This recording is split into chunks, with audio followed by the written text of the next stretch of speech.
The concept of voting with your wallet is a core backbone to the philosophies of free market capitalism, as it answers the question, what will ensure businesses act within the best interest of humanity and not themselves? A capitalist society geared towards profit is a loaded gun.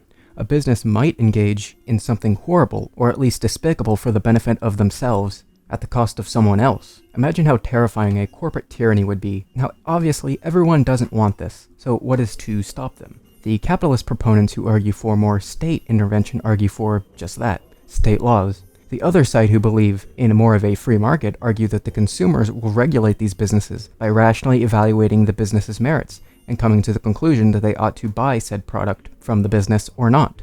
Over time, with enough support, the business will be brought to its knees of the consumers, and all other businesses will have to live in fear of displeasing the consumers. Well, there's an important question. Why exactly do we see this not actually happening in reality?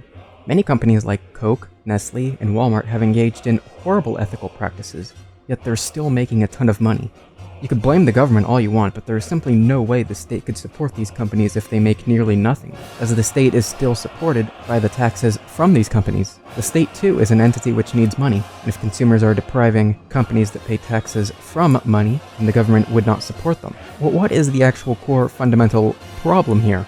Well, the problem is that this picture of the free market sets up a version of humanity which is flawed.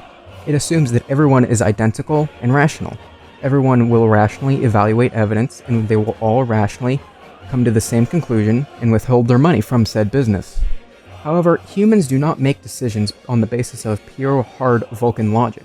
There are many other factors at play when going into making an economic decision. Shopping and consuming a product, especially something such as food, brings immediate emotional satisfaction. A business which wants to ensure profitability will attempt to undercut the competition by having a lower price than the others. However, there are no free lunches. That loss in price must come from somewhere. Something quick and dirty like benefiting from cheap, child, or slave labor, resource exploitation, generally just taking advantage of the underdeveloped, unemployed, or minority populations. It's a very tempting prospect for potential billions. Under this case, the consumer would actually be taking a loss to themselves by trying to be ethical. They would have to pay a higher price for a certain product.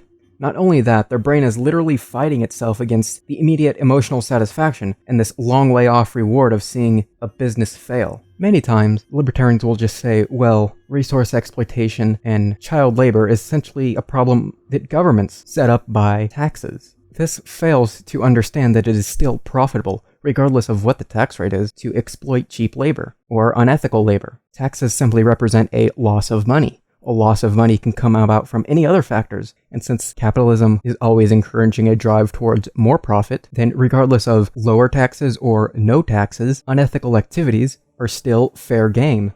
Our brains are actually wired more towards this immediate gratification rather than a long-term reward. It's called the present bias. Evolutionarily, immediate satisfaction is better. In the ever-changing nature of the wilds, you need to act fast in order to survive, which entails thinking about the immediate, short-term present. But today's society, it is often a burden left over from the past. Now, this is only one mode of irrationality that we fall into. This assumes that one already accepts that a business that they want to buy from is unethical. Yet, the present bias can create a cognitive dissonance problem, creating what's called a sunken cost fallacy.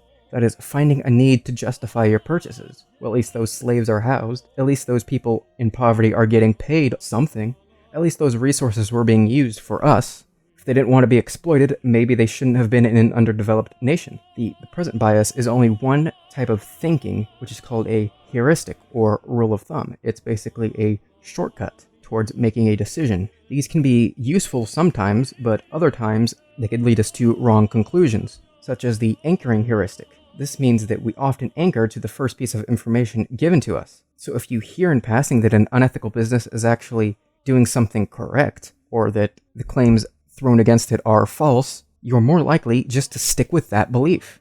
There's also the familiarity heuristic. If someone is simply familiar with a brand, then they will prefer it over others. So if that brand is doing something unethical, we're likely to just to disregard the evidence or fall into a sunken cost fallacy because we're just familiar with it. We find comfort in the familiarity. We also tend to make decisions based on what other people do. We are social creatures and seek the approval of others. Hey, I should get a fidget spinner because all my friends have one. Never mind the fact that the actual person who invented it isn't getting a cent. 1. They must be right. There are 4 of them and 1 of me. 1. This subject's yielding is based on a distortion of his judgment. He genuinely believes that the group is correct. Ash's experiment is a classic. It reveals how people will deny what they see and submit to group pressure. It allows us not only to observe conformity, but to study the conditions that increase or reduce its occurrence. How things are presented also influence us. It's called framing. How something is framed or presented influences how we think about it. The mass media also frames and airs stories in a way to set up an agenda. So the media which has the most influence can affect our ways of thinking. Alternative media does exist, however they aren't massive and can't influence the heuristics of human thinking in the same way mass media does. There are businesses which actually seek to study what I've just described and use it for their own benefit. Many companies have attempted to use theories of marketing based on these thinking traps. The idea that we aren't perfectly rational is frankly disturbing. This is not a question of intellect either. Even geniuses can fall into these thinking traps simply because these heuristics had a strong use when humankind was primitive. But what this means for a free market society is it assumes a version of humanity which is fundamentally flawed. Just because a business is engaging in something unethical does not entail that people will rationally come to the conclusion that they ought not support it, or that they will accept the evidence that the business is actually unethical. A society which is centered around profit is going to take advantage of these ingrained problems that we have. If it promotes profit, who cares if it's irrational? They have a vested interest in using these heuristics, complicating information, and putting out justifications for their practices. This is why we need to move away from a society that's centered around profits and move towards a society which is centered around the people within the society itself.